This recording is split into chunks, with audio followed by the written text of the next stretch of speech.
Ricardo asks, why when spending a part of the funds in a Do you want to make money from Bitcoin? Get our best guides. We have 5 guides for you. See link on description. Download is 100% free. Click now. paper wallet, are you risking losing your remaining balance? And what is the best thing to avoid doing that? Well, Ricardo, there are 2 considerations when you spend from a paper wallet. The first consideration is that if you built the paper wallet securely, you did so on a computer that was offline and isolated from the internet. And when you're spending part of the funds on a paper wallet, most of the time what that means is that you either typed or scanned or sweep the key somehow to a wallet that is online to create that transaction, which means you just put the private key online. And when you put the private key online, it's better to make sure that you spend everything from that paper wallet. You know, worst case, what you can do is simply make the payment you wanted, spend the amount you wanted, and then send the rest of it to a brand new paper wallet that you've created offline.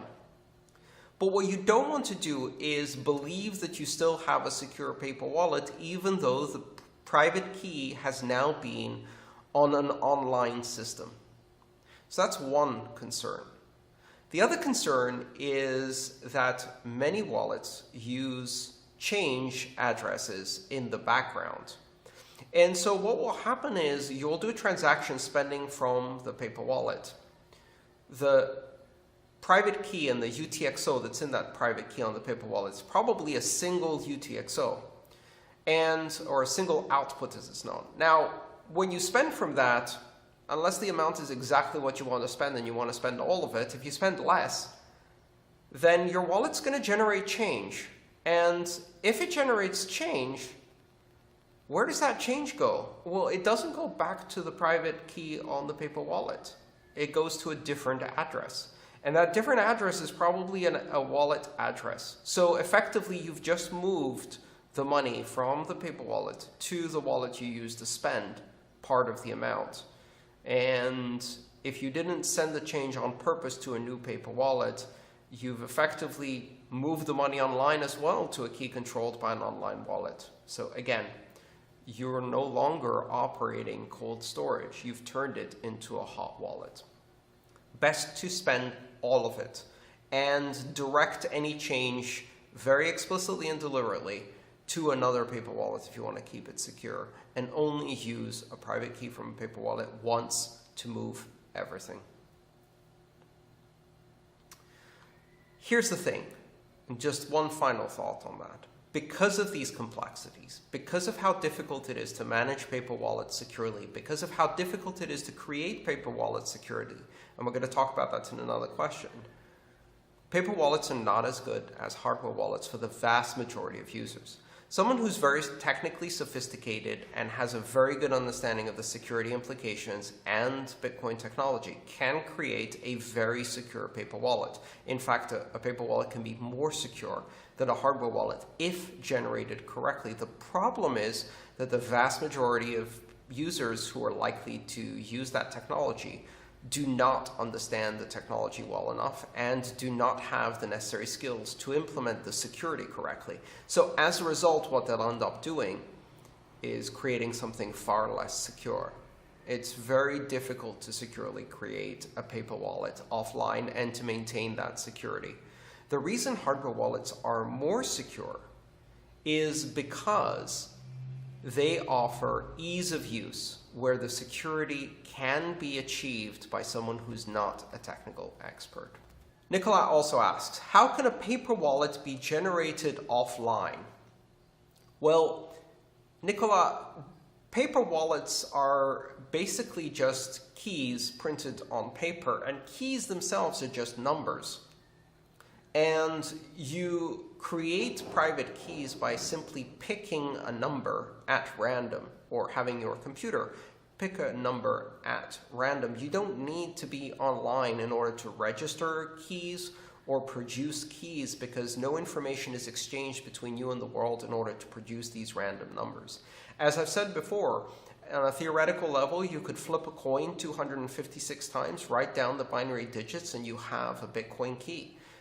That's a private key. A 256-bit random number is a Bitcoin private key. And you could then feed that to a computer program to produce a public key and a Bitcoin address, and you've got something that has never been generated online.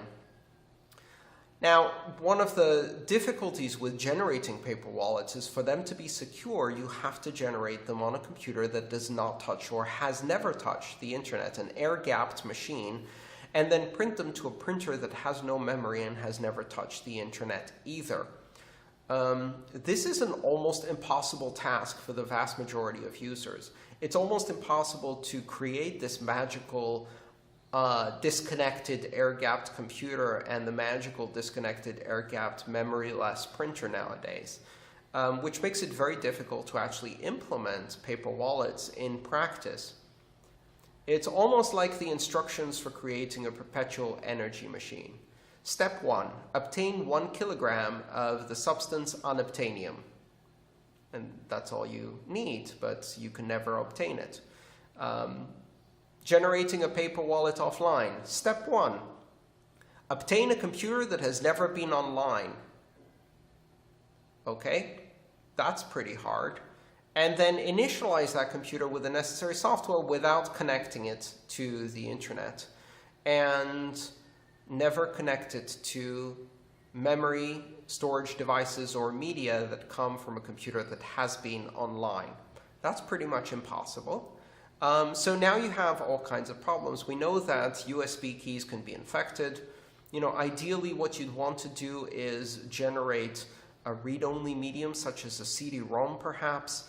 It gets very, very complicated. You're jumping through hoops in order to protect that one computer.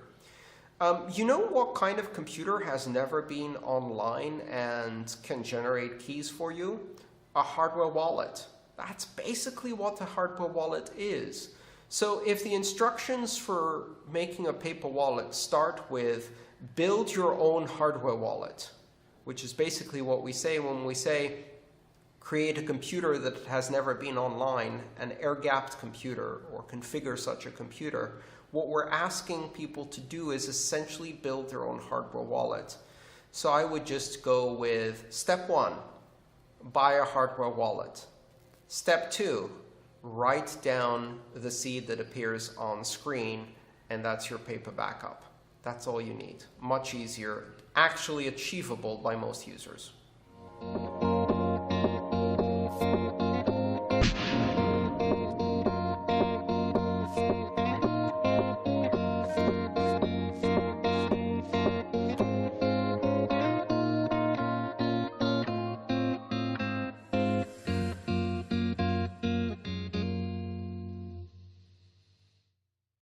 Do you want to make money from Bitcoin? Get our best guides. We have 5 guides for you. See link on description. Download is 100% free. Click now.